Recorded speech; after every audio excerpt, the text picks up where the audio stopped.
of Dressage Naturally. I was just telling her that her work is so in line with your interests. Like, we hear from you guys kind of what topics and what areas of this sport really interest you. And I feel like Karen just marries all of them.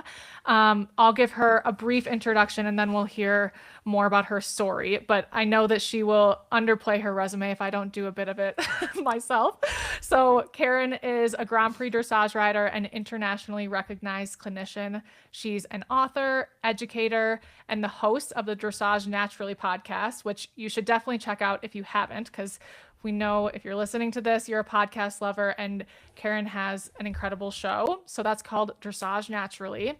And she's also the creator of Dressage Naturally, which blends kind of classical dressage with natural horsemanship. And we'll get into that a lot today. She's really focused on the horse's physical, mental, and emotional well-being, whereas sometimes we tend to focus a lot on the physical in our traditional training. Dressage Naturally is a holistic, integrated system for riders of any discipline who want to build stronger partnerships and develop healthy biomechanics. So this all combines Karen's lifetime of training in dressage, horsemanship, art, and life. So with that, Karen, thank you so much for being here. It's such a privilege to get to talk to you today. Well, thank you. And you did that is a great intro. You should come around with me and do all my intros. Well, so, yeah. Make it easy. So I would love to hear thanks. from you. I just wanted to say we have a little bit of sorry, there's like a little delay, I think. There's a little delay. Okay. Yeah, go ahead. I just wanted to yeah, my podcast, I think you can find it just by searching my name, but I actually called it Horse Training in Harmony. So if you're looking for the podcast, that's what you want to search for. Thank you for that. That actually reminds me today, I searched for Dressage Naturally and then it occurred to me that it was titled differently, but I defaulted back to that. Thank you for that clarification. I would love to hear from you a little bit about your story, like how you got started in equestrian sports or with horses, and what led you to develop Dressage Naturally and land on this type of approach. Yeah, sure. Thanks. What I do now, I mean, calling it Dressage Naturally sounded really clever at the time, and it is, but it's really about so much more than dressage and more than natural horsemanship. It really is a combination of three things, which is one, my lifetime of being a little girl in love with horses. And I consider that to be true today. So it's that with my decades of being a dressage professional, and then my immersion back in the late 90s, really, which is a long time ago now, into natural horsemanship, which really brought me back into the mental, emotional, the partnership-based training. So these days, when you say dressage, people picture all kinds of things, good, bad, and ugly. Same thing if you say natural horsemanship, good, bad, and ugly pictures come in. So that's why I love how you described it in the intro. It's really about creating stronger partnerships and healthy movement. That's the best of way to get from that. But none of that matters to me unless we are, for me, loving the horse. So for me, the horses are more important than the sport, and the individual horse in front of me is more, I love that horse more than even horses in general. And so, you mentioned it's all about the partnership and the relationship, because that's why I do horses. Like, I didn't come from a competition barn. Those were never my goals. I just wanted a horse. The joke in my family is that my first words were, "Mom, I want a horse," and I just love being with them. And so, then becoming a professional sort of by accident because I happen to have a really good trainer, and we just kept going. The horse I had at that time, well, I first started taking dressage because my pony club horse, my little backyard horse, took off with me at a hunt, and I ran through the hounds. That's really, I passed everybody. And the huntsman galloped up after me, grabbed my horse, marched me up to my mom, and said, "Take this kid for a dressage lesson so she can learn how to control her horse." So that's why dressage started. The trainer that was in my area happened to be Ann Gribbons. So top trainer, international judge, and she loved working with kids. So I was taking lessons at her farm and eventually with her. And then I had a off the track thoroughbred who was doing local hunter shows and had an old bowed tendon.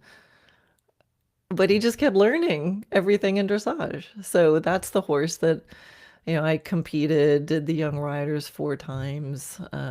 We were individual bronze medalists once, which I'm really proud of because I trained him myself in the bushes, with once a week lessons.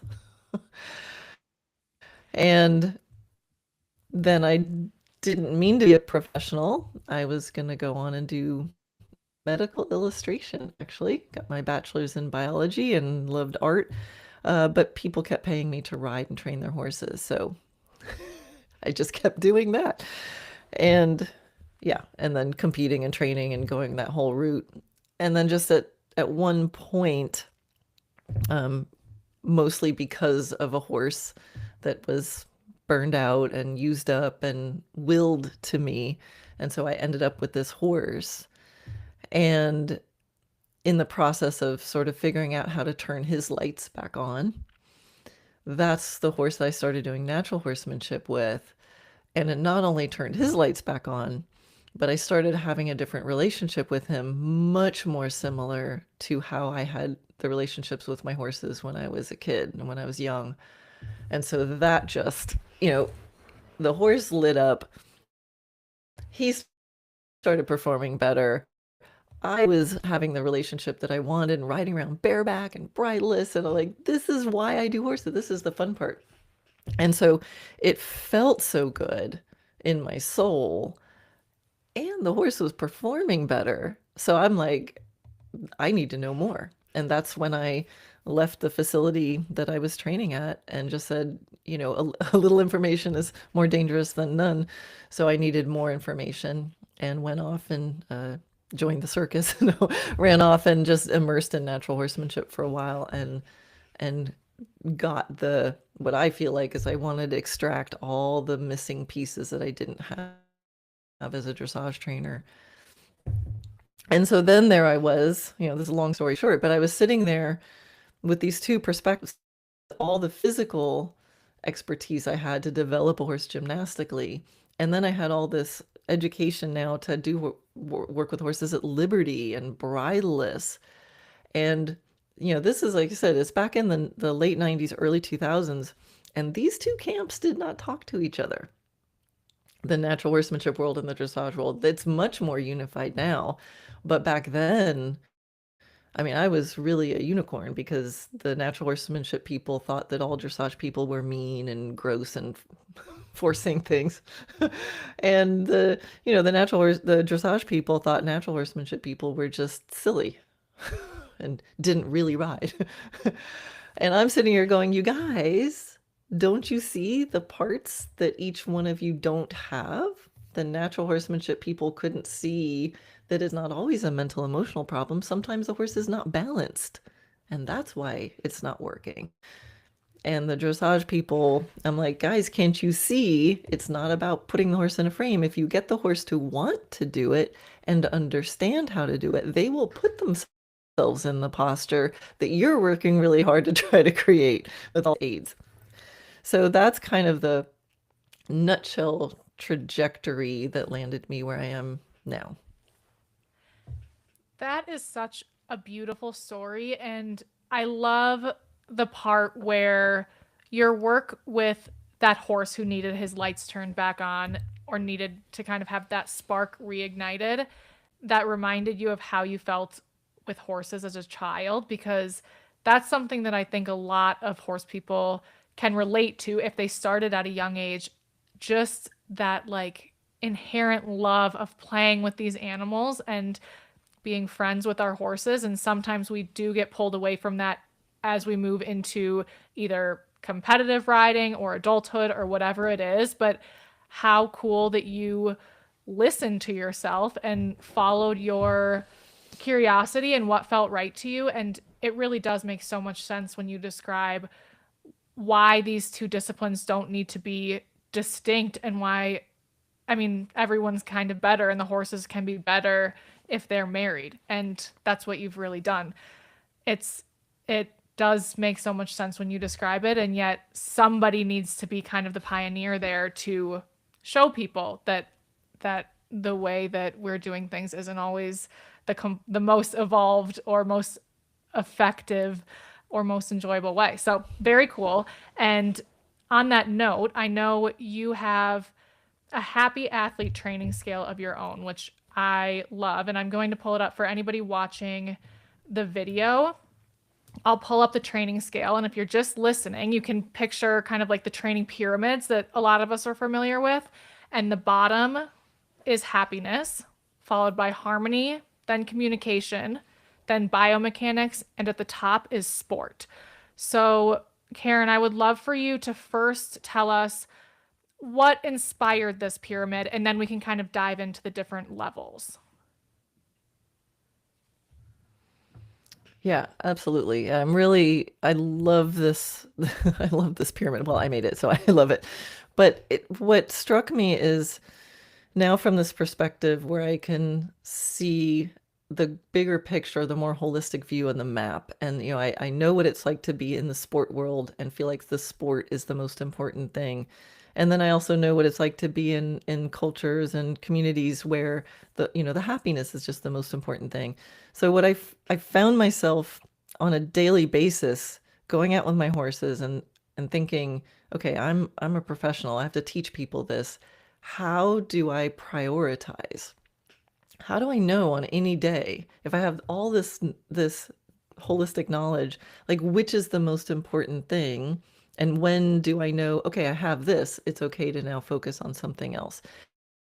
And to kind of keep things in perspective. So this scale, like in a nutshell, it's like you want to have two happy individuals. I mean, your horse needs to be happy away from you. Like if I look out my window and see my horses and someone said, "Hey, horses, how you doing?" I want them to be like, "Yeah, I'm good. I feel safe. I got my needs met. Everything's okay." And it's up to me also as a human to take care of my own self so I can arrive to my horses happy and at least not, carrying the baggage of the day and taking out all my frustrations, right? We know what that looks like. And then it just sort of made sense that if two beings are generally happy, or at least not unhappy, then there'll be a better chance of harmonizing together. And if we can harmonize together and we're kind of okay being in the space together, right? The horse isn't like running away as soon as they see us. And, we're not getting tense as soon as we're near the horse. And it's also about self-carriage, right? If you're pushing into each other's spaces all the time, I think that's not very harmonious. So we want to just get emotionally connected with our horse, sharing the space. And if we can do that, then it'll be much easier to communicate with each other, right? Because we're okay being with each other. We're comfortable. And I think about being with people that you don't know, like, or trust. The communication is weird. It's weirder that way. And then, okay, so now if we're happy, we're good with each other, we can communicate. Now is the time to start thinking about how your horse moves. And this little line to me was really important because I could see a lot of dressage training and dressage lessons where where things are not feeling good. Like I've worked with students who used to have to ice their hands after their dressage lesson. They were being told to go to the gym to be stronger. They were putting on bigger and bigger spurs or using draw reins. Like you don't need tools of control if the communication is good. So these moments where the communication is terrible, but they were being praised because the horse looked good. I'll put that in air quotes. Flashy, all these extravagant movers, that they were being told good if it sort of looked good, even if the horse and the human were arguing with each other.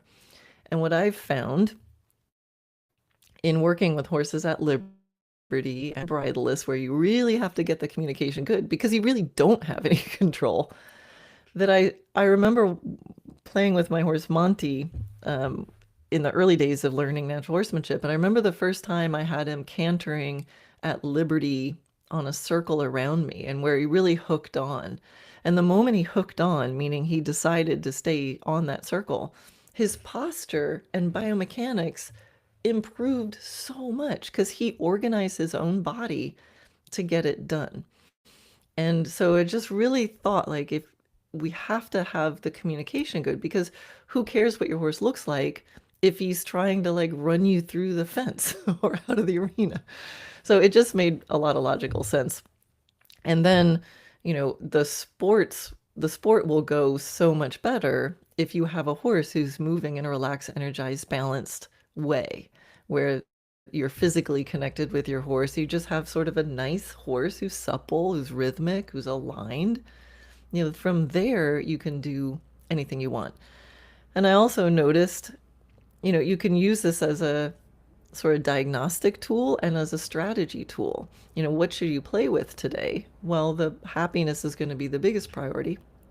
I've rehabilitated many horses that have come from the sport world with chronic, mysterious lamenesses or behavior problems, and sometimes just changing their lifestyle, working on them being just a happy horse with, forage and freedom and friends. Just changing that will change the entire dynamic. So you can kind of enter this scale in lots of places, but the goal is that you end up with a really solid base of, I'm a happy horse, we're good together, we communicate well. You're using your aids and your communication to help the horse move in a way that feels good to him. And then sometimes you do some sport. And whenever I talk about the training scale that way, I hope that it sounds oversimplified and really obvious. Because if it's oversimplified and obvious, then there's no reason you can't do this.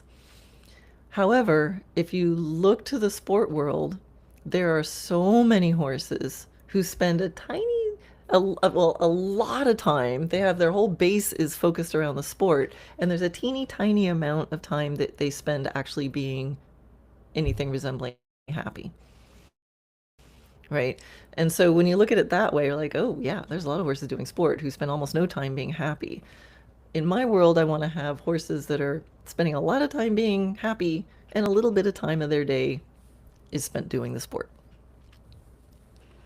Yeah, I mean, it does feel it does feel simple and correct looking at it, but at the same time, I think that, like you said, like this pyramid could be completely inverted or reversed, and it kind of matches a lot of ways that people approach training.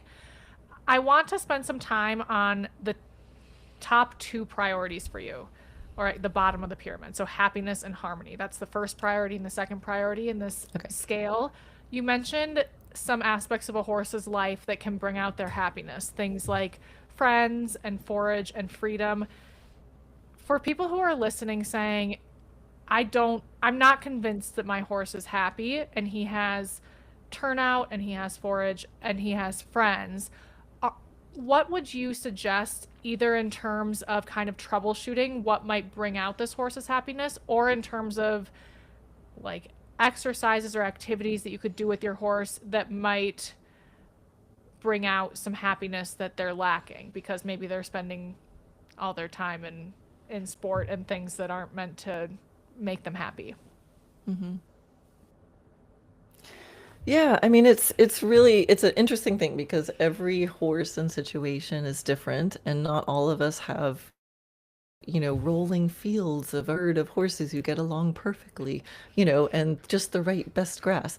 So so there's an ideal, and then there's, okay, how can we approach this?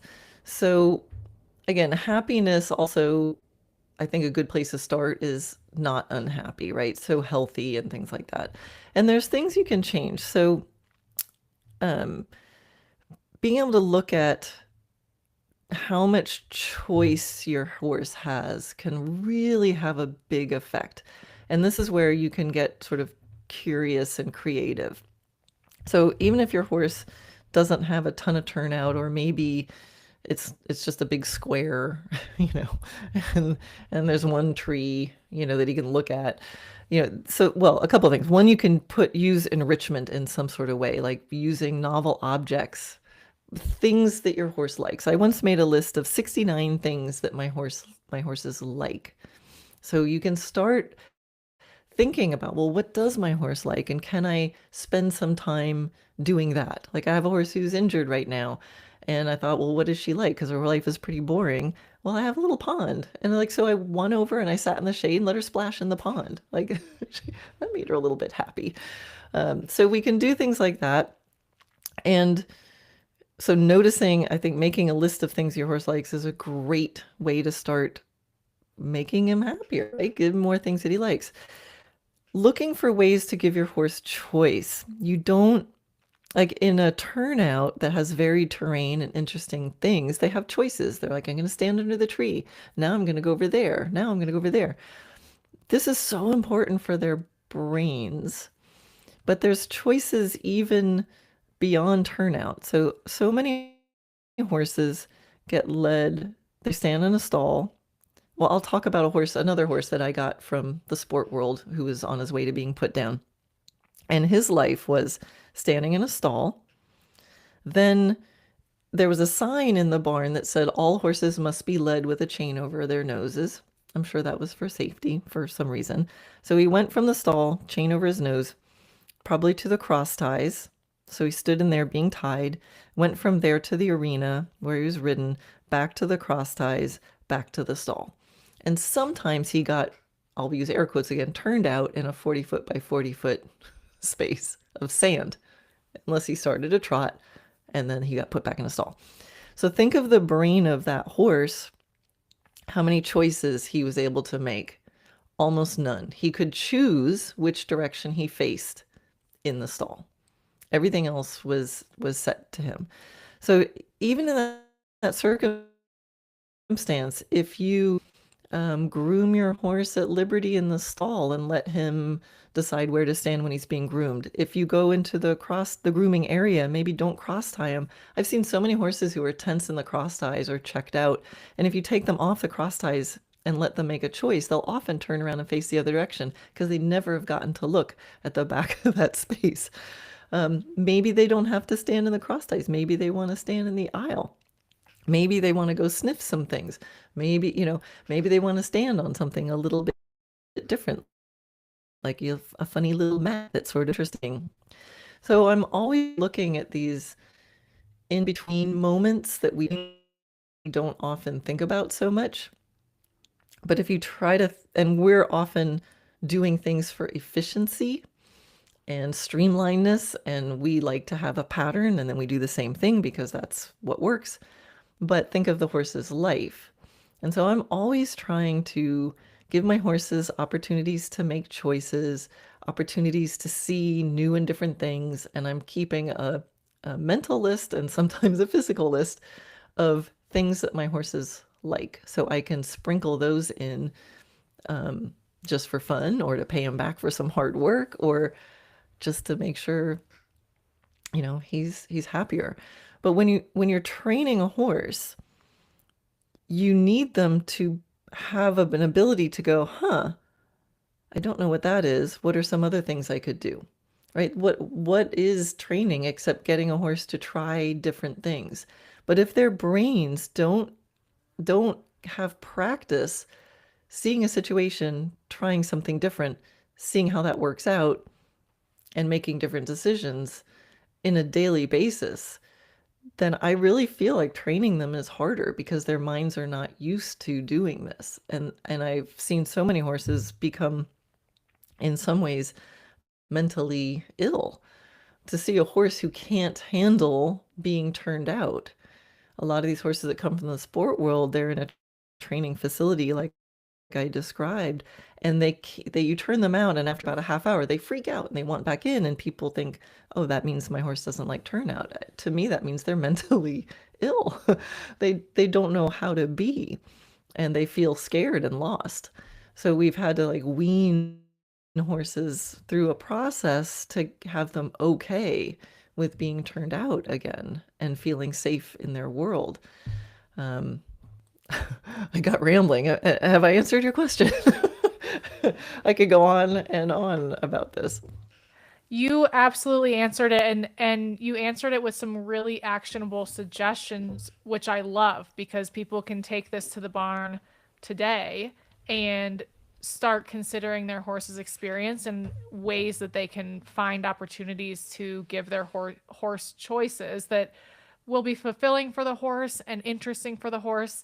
What you described of that horse that, lives in a stall and goes to the cross ties, it like it is solitary confinement, and the fact that it could Yeah. bring out mental illness makes sense, or depression, or any variety of things that are not compatible with training or a happy life makes complete sense. And I really love that you're helping us recognize where there are opportunities that we can bring out happiness for our horse, and just how important their happiness is, not only for them and because it's the right thing, but also for people who are interested in, competing or achieving something specific with their horse. It's a more willing athlete, like you said. So let's talk about the second priority, harmony, which in this diagram we're looking at, it's described as being in self-carriage, trusting, attentive, attuned, and emotionally connected. So talk to us about what it might look like to embark on a more harmonious relationship with your horse, and how people can, just like you did with happiness, how people can start integrating efforts that are specific to bringing out harmony in their work. Sure. Yeah. There's two ways to harmony in general. Either the horse does what you ask, right? That's then you can be in harmony. Or you join the horse. And so that's hard for humans to do, but if you are trying to find more harmony with your horse, the easiest way to do it is to, because it involves no training, is just to decide to love what the horse is doing. And that's a really, really interesting and not so easy exercise to do. Walk the same speed that your horse walks. Go where your horse wants to go. Really just follow him. Just be in the space and not think about your horse. So there's one thing that I do with my horses. I'll go on little trail walks, or I'll just hang out with them in a space. And it's really hard to not hang out with them without thinking, oh, I want them to come over and be with me, or I wish, something fill in the blank was happening. But to be in there, and I try to like look at what they're looking at, be interested in what they're interested in, just hang out, and I'll just like sit and play with the grass, or I'll go look at something and sort of join their world. It becomes a bit of a like a meditation, right? It's a moment to practice just being present and dropping our human agenda and human habits. So this seems like a really simple, silly exercise, but to just really follow your horse mentally, emotionally, and physically. One of the hardest things riding, if I have people who have horses who never have enough energy, right? They always feel like they're having to push them. One of the most effective exercises is to just tell the person, don't push. Just love whatever amount of energy your horse wants to offer. And sometimes the horse just stands there, and we all just stand there for a while. And it's really hard to wish, to stand there with your horse and not wish that he was moving, to not kind of secretly want to push a little bit, or to walk the speed that they really want to walk, But that exercise alone, if you can really manage it to be mentally, emotionally, and physically in harmony with your horse, now you're in harmony. And from that place, perhaps your horse takes down the defense system that he was had up that was blocking him, right? A lot of low energy horses are just in defensive mode. They're blocking against the aids. And so maybe they relax that. Maybe they realize, she's not going to take anything from me, so it's okay if I open. Maybe I can start to breathe. Maybe, and now you're experiencing harmony together. And now you have a place to operate from instead of immediately you get on, you feel the horse get a little stuck, you put your leg on, it doesn't work as well as it should. Now you give him a tap. And there we are in the cycle again. So this is a really common one. It's a little more challenging if you have a horse who's wanting to zip around, but the same thing applies. Depending on what skilled a rider you are, you can ride as fast as your horse is going, and then you'll find harmony again. So that's a decision you have to make as a rider of, do I want to be in that situation or not? Or maybe there's another way I can make that harmony connection. So harmony is a little bit about just being together. It's a little bit about joining your horse. And then there's the other piece of, yeah, well, sometimes the horse needs to join you. And that's where then actually the communication comes in. Because if we want our horse to be with us, then we need to be able to explain to him what we need. So I feel like in the harmony piece, the responsibility really is on me. Like, let me be in harmony with you as best that I can and notice the situations and the circumstances where you can find that harmony.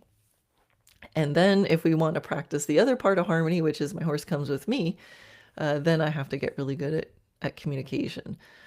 But what's interesting about harmony is if you take on that responsibility yourself, you may or may not, like you can't have it as an expectation, but you may be surprised at how much your horse does start to want to join you simply because they feel that openness from you and the lack of pressure from you, and their defense system comes down. That is really fun to hear about. And I think that it sounds like a byproduct of working toward harmony is a much more present, patient, stable energy rider. And that in itself brings out, more willingness and less defensiveness from a horse. And I think that just in our every day that time passes, our like attention and the amount of stimulus that we get in the world, just it becomes harder and harder to capture. And so being present and letting yourself like truly be there can be more challenging, but what a great exercise. And you totally clarified kind of what that looks like in practice. So thank you. I also wanted to ask you, kind of shifting gears here, because we could definitely go through this whole training scale, and I would love to. And I know you have resources for that, but I want to dip into some other topics too that you kind of get into with your courses and through your clinics. And one of those things is a course that you have called Habits for Excellent Horsemanship. And first, I would just like to know what inspired you to do a course on this topic specifically. Yeah, sure. It was I have three like main courses. So this was the third one that I did. I did the one on like to use the scale, the sweet spot of healthy biomechanics, which kind of touches on the whole scale actually. And then from there, I did a course that was for graduates of the sweet spot course that focused more on the gymnastic training from this perspective. And I kind of dragged my feet doing something more on the basic horsemanship because I thought, oh, other people have stuff like that. But I sat with it for a while and I thought, all right, there's something that I'm doing differently. Like, what's my approach with it? And that's when I came up with this idea that horsemanship isn't about the exercises and the techniques that you've learned how to do, there's something separate from that, because I was seeing people who knew a lot of exercises and had advanced skills, but I would never consider them a horseman.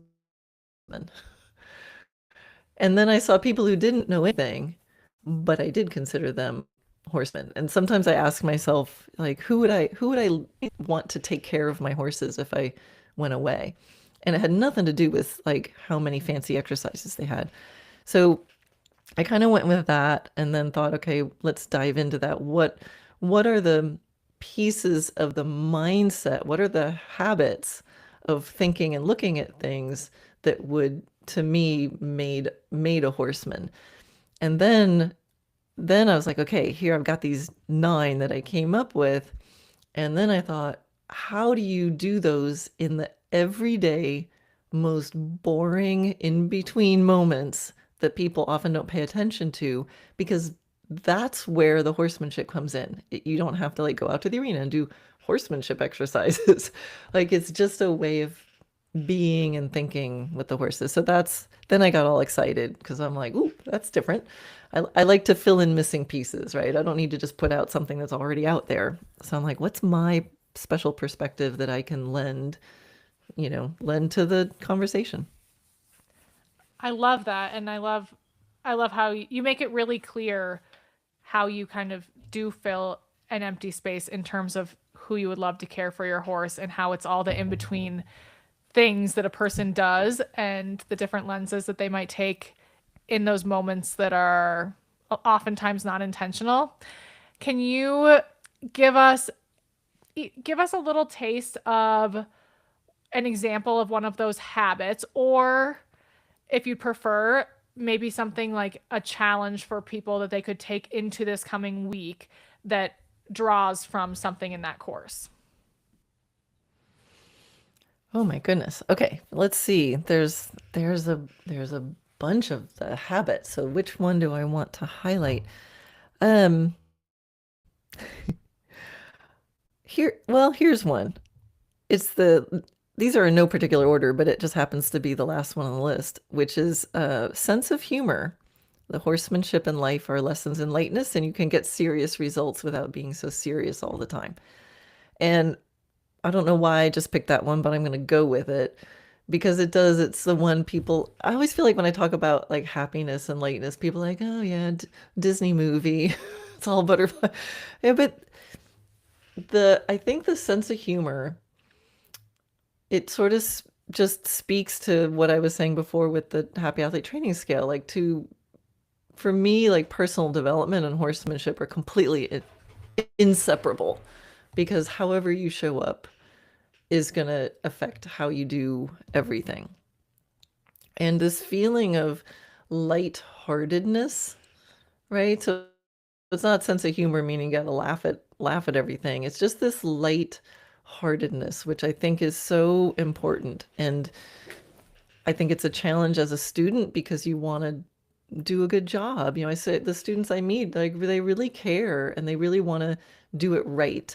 And they want to do the best by their horse. And most students I meet always feel like they're not, they don't realize how good they can be or how much they can get done. It's not about being correct and correct. It's just about enjoying it and that they can do much more than they think they can. And then there's a professionals, which, have to act professional.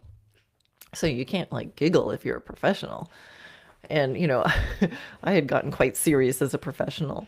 But so it's a little bit about the mental state of being able to feel lighthearted and be lighthearted.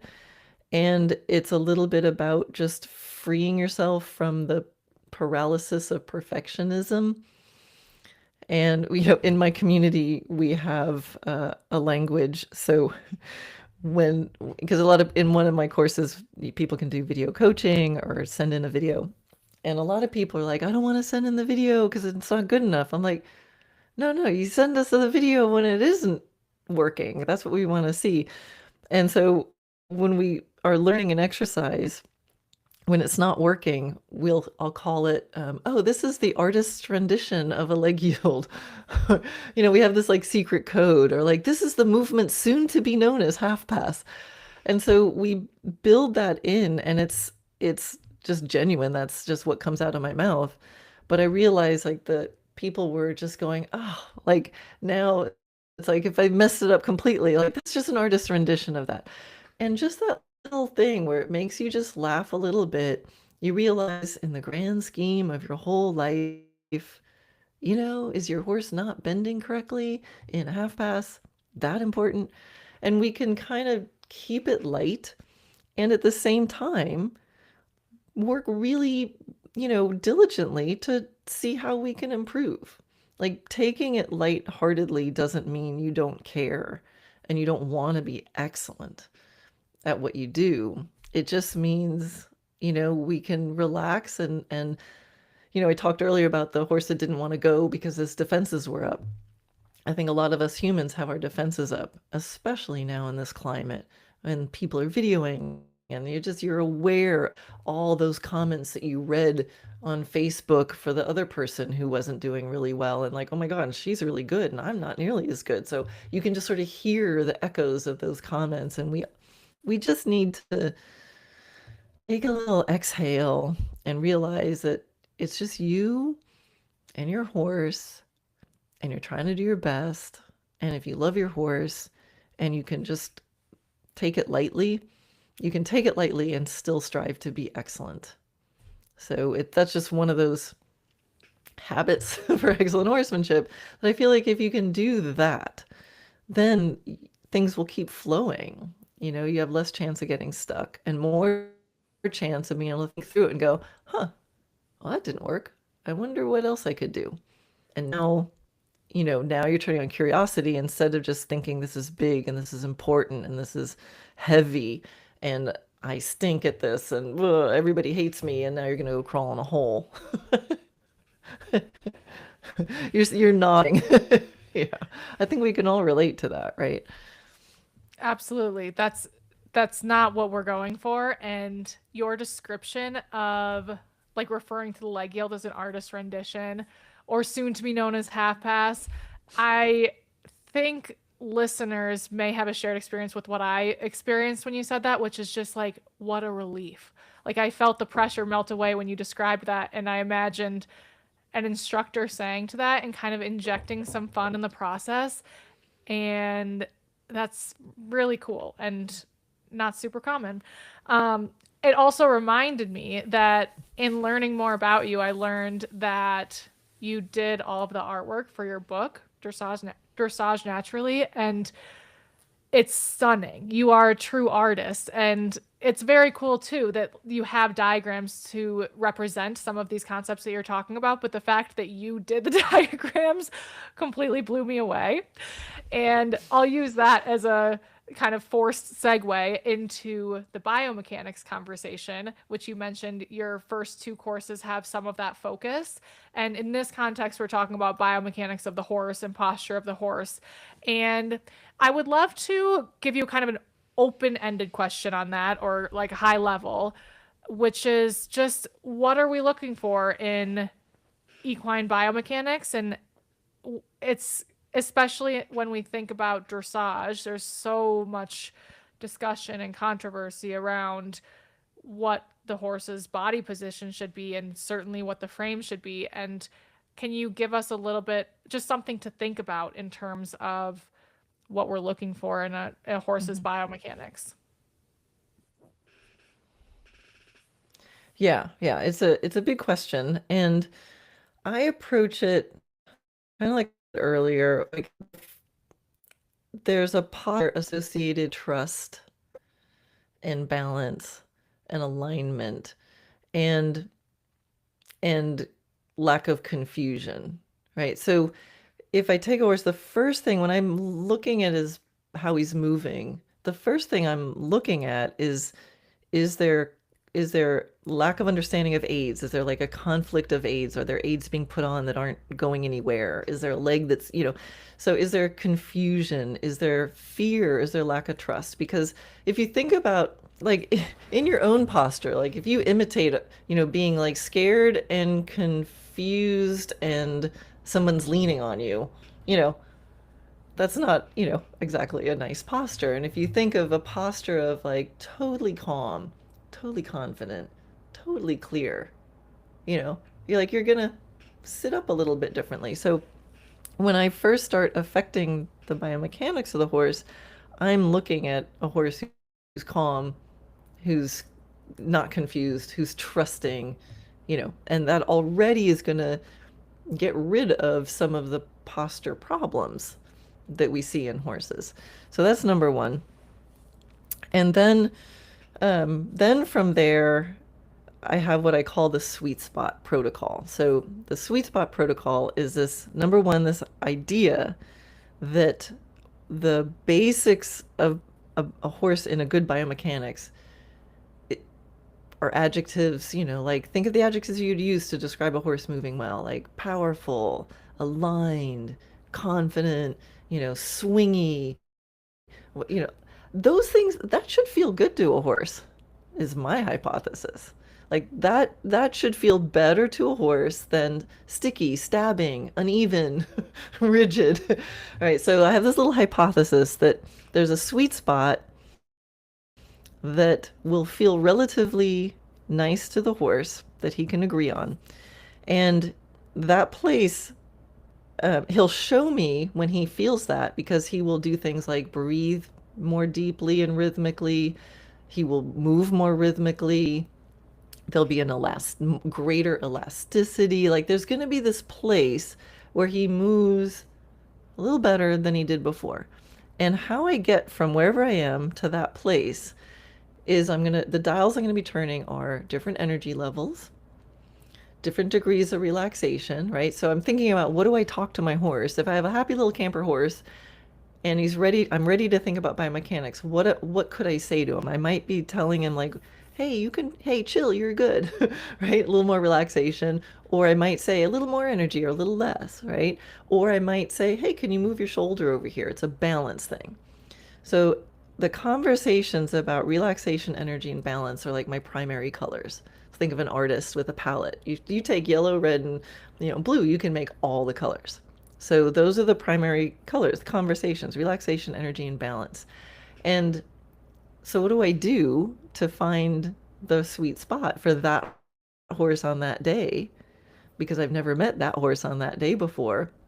I actually turn off my expertise and I go, let's just experiment. How do you move if I have a little higher energy, a little low energy? How do you move if we ask your shoulders to go over here for a stride or two and then go back to neutral? Ooh, let me move your haunch. Can you move your haunches over there for a stride or two, then go back to neutral? And I'm literally riding around asking the horse, how's it feel now? How's it feel now? And I influence the horse and then I ride in neutral. And I influence the horse and I ride in neutral and I keep seeing what happens. And eventually the horse gets to feel a bunch of different possibilities. I leave him alone in between requests, and what I start to find, because the hypothesis it should feel relatively better to the horse, I not only notice when I pass through, ooh, there was a nice stride, but because I'm in neutral in that moment, the horse has an opportunity to tell me, can I stay here a little longer? And I go, sure. And now I get this amazing moment, which is what I call the sweet spot, where the horse is seeking the place where he feels the best. And I say he feels the best. And in that moment, I'm doing almost nothing.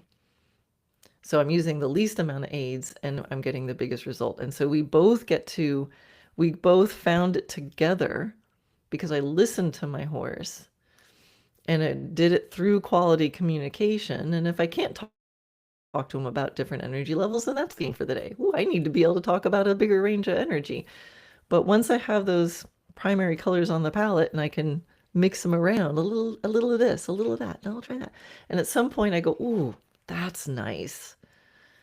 And so we got there through curiosity, which is one of the habits for excellent horsemanship, and through feel, and through quality communication.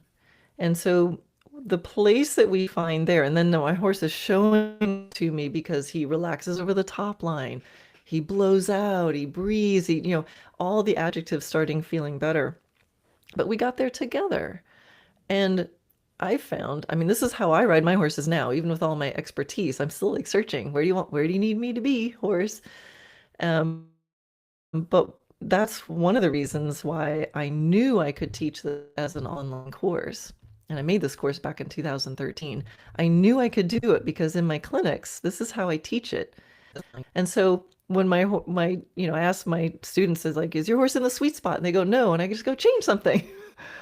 And they know they have the freedom to experiment, and they know that they will feel the difference. And I have never, and that's a big word, had a student go, this feels better. And I go, no, that's actually worse. Like they feel it. And so I can teach this protocol, and someone all by themselves out alone in a field in like, Germany can go through this protocol and get 80%, improvement. And then from that place, yes, you can go to a dressage expert and they can make some suggestions, if you bring the neck up a little bit, or, maybe we need gymnastics later to get them really aligned, but you'll have a horse who trusts your aids and trusts that when you put an aid on, they end up feeling better and it gets easier. So now you have a horse who's much more open to suggestion. And that's, to me, is pure gold. And then you can go and refine. And then, yeah, you got to go through gymnastic development and do, apply lateral work strategically and apply transitions strategically. Now you're in another bucket. But this technique that I just described for the sweet spot, like any person on any horse in any discipline can use it to find a place for that day on that horse in that circumstance where things feel better and take less aids. One of those dials that you mentioned is your energy, up or down. How do you instruct people or teach people how to manipulate their energy like that? Yeah, I mean, it's a little bit, well, first of all, we want to, make sure we have that dial, and then we make sure let the horse know that this is a meaningful conversation, right? So one way I get people out at clinics and we literally go running around and jump up and down, right? So if you jumped up and down in your chair for a while and then stop, you could still feel the energy. You can totally still feel it. So we run all over the place. We do the sweet spot for ourselves too. And so you can sort of think of like how you would feel if there's like $1 million sitting on a table over there. And I said, okay, when I count to 3, whoever gets up and gets $1 million, gets it first, gets it. But you're not allowed to jump up until I say. And like, what would you be doing right now? Like, you'd be sitting on the edge of your chair. You'd be in really good biomechanics. You'd be like, so sometimes we have to create, that energy in ourselves. And then we have to let our horse know, like, hey, this means something. When I do this, like, I want you to match me. We match them, they match us. And so that's the training part of it. But, I've had students come to me, they're like, my horse is so lazy. And sometimes the first thing I do is go, come on, let's run around. Follow me, off the horse. And the same thing, the other people come to me like, my horse is so tense. I don't know why my horse is so tense. And I'm like, okay, let's take some deep breaths. So we want to recognize it in ourselves first, and then go through, now when we have control of ourselves, then we can go through the process of educating our horse. Like, hey, this is actually communication. Sometimes when I'm riding my horse and doing something maybe that requires a little more collection for the first time or something, I'll be like, okay, this is the most important transition any horse has ever made. And I'll like, I get myself like, it's going to be a walk to trot, but man, this is going to be, or I tell my horse, like, if, to get a better halt, I'm like, we're going to trot down there and then we're going to pose. Like we're posing to be the statue in front of the castle, and so you just hold yourself better. It's just silly. But it works. And it's a lot better than just putting more and more aids on. Like you get the have to get the vibe. Instead of just going, be proud, horse. I want you to stand and move like a really proud horse while I feel like I'm doing everything wrong and you're not good enough. Yes. Yes, that makes so much sense. Yeah, the just embodying what you're going for makes a lot of sense. Um, I know that we are coming to the end of our conversation here. So, my last question for you before we talk a little bit more about where people can find you is, do you have a mantra or any sort of reminder that you go to in your daily riding life that kind of helps keep you centered or in the right mindset? Yeah, I mean, my favorite quote that you'll see at the bottom of every email and every page on my website is, and on a pillow over here, is never underestimate the I should put that. I didn't put it in front of my microphone. Never underestimate the possibility for things to improve in ways you cannot yet imagine. And that I think it's not a bad way to kind of go through life. And just when things are not going well, if you just look at that or think of that, and there's always more possibilities and ways to look at things and dials to turn. Yeah. So I love that one. And I know you've experienced that firsthand with horses that you've been partners with, and I'm sure countless clients too. So that makes sense that that is kind of interwoven throughout your business and your communications and your life. Um, Karen, this is such a treat. I could talk to you forever. I could talk to you over and over and keep learning and just benefiting from your energy and your perspective. I know, thankfully, that you have a lot of resources out there, including courses that have like live calls with you so that there's some interactive elements. Will you tell us where people can learn more about those resources and other places they can find you? Yeah, sure. If you go to dressagenaturally.net, that's where you'll find everything.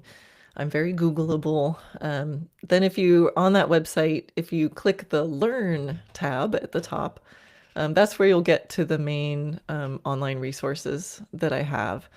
And yeah, I have the horsemanship course, and it has live calls 4 times a year ongoing. So like for the rest of your life, 4 times a year, I'll be there and we'll answer your questions. The sweet spot course is high. It's our most highly supported course. We have weekly live calls. It's me. It's 5 different instructors. We do private coaching.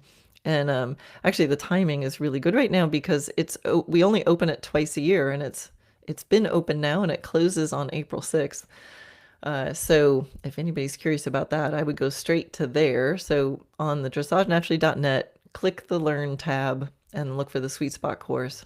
Or you can just put in dressagenaturally.net/sweet spot. Yeah, because that one has a deadline. But there's also, there's other things there. And one of the things we love to do is if you go to the Contact Us page, you can find a place where you can book it's free, a private consult. And you'll talk to one of my instructors who's my right-hand person. And you can just get on a private call, and just have a conversation and be like, okay, here's what's going on with me and my horse. Here's what I want to do. Here's the challenges. And we will point you to the most appropriate resource. And if we don't have, if it's, and we will also tell you if we're not for you. And so, yeah, we love doing that. I think in this day of the internet and everything, it's just so nice to be able to talk to someone, a real life person, not AI, and just have a conversation. So if you take a look on my website, there's a lot there. And if you start to go, oh my gosh, there's so much stuff I don't know what to do, just go to that Contact Us tab and look for where you can book a private consult. And there's no pressure. It's free. And we just want to hear what's going on. And if we can help, we will. I love that. And it's funny that you mentioned the timing is so good for the sweet spot course because I saw that the dates when I was looking today and I was like, I wonder if that's like some sort of a dynamic element on the website. So it always feels like it's about to be the last opportunity, but it turns out that No. it's really the date. Cool. I'm glad that that timing is perfect. And I hope that some people listening are able to kind of embark on a new journey through one of the resources that you have available. I know it will pique a lot of people's interest. So, and I know that this is just in itself an incredibly helpful conversation for people and how they're wanting to grow as riders and with their horse. So, Karen, I mean, I really, really appreciate your time and you sharing your expertise with us and just the work that you're doing. So, thank you so much for being here. Thank you so much, Jessa. I mean, I really appreciate the conversation, and you can tell a lot by the questions that are asked. So thank you for giving me a place to talk about this. I could talk about this all day. So anytime you want to talk about it again, you know where to find me. Yeah, it's my passion. Amazing. Well, thank you. And thank you to everybody for listening. And we'll